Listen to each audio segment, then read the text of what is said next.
spring day in the quiet village of Avonlea when a slender girl with fiery red hair stepped off a train at the Bright River station.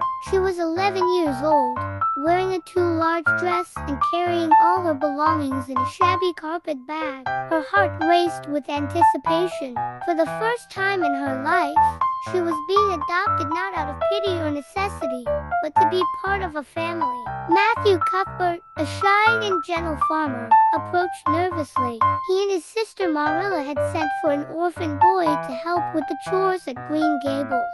But instead of a boy, there stood Anne Shirley, with eyes alight with curiosity and a head brimming with dreams. "Are you Mr. Cuthbert?" she asked, her voice full of hope. "I suppose you're surprised to see a girl, but if you'll let me stay, I'll do my best not to be a disappointment." Matthew, charmed by Anne's chatter and spirit, didn't have the heart to tell her there'd been a mistake. He brought her home to Green Gables, where Marilla waited. Marilla, practical and no nonsense, was appalled at the mix-up. "We asked for a boy, not a girl," she declared. But Anne's earnest pleas to stay melted even Marilla's resolve. And so, Anne began her new life at Green Gables, where every day became an adventure. She discovered beauty in the smallest details, the apple trees outside her window, the babbling brook, and even the kitchen table, which she deemed a perfect place for dreams. But Anne's vivid imagination and fiery temper often landed her in trouble. She befriended Diana Barry, her bosom friend, and the two shared a bond as deep as the Lake of Shining Waters.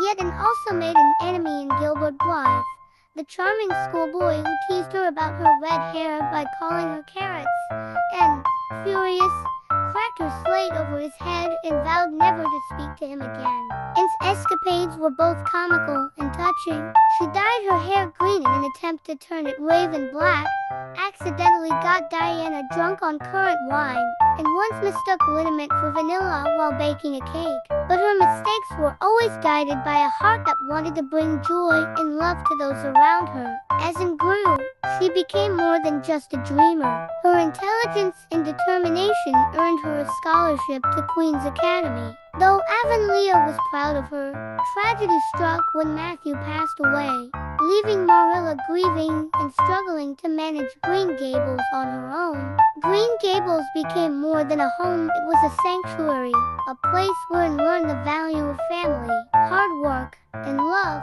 She had transformed from an orphan dreamer into a young woman who brought light to everyone around her. As she gazed out over the golden fields surrounding Green Gables one evening, and whispered to herself, "I'm so glad I live in a world where there are Octobers." And with a heart full of gratitude, she embraced the endless possibilities of her future.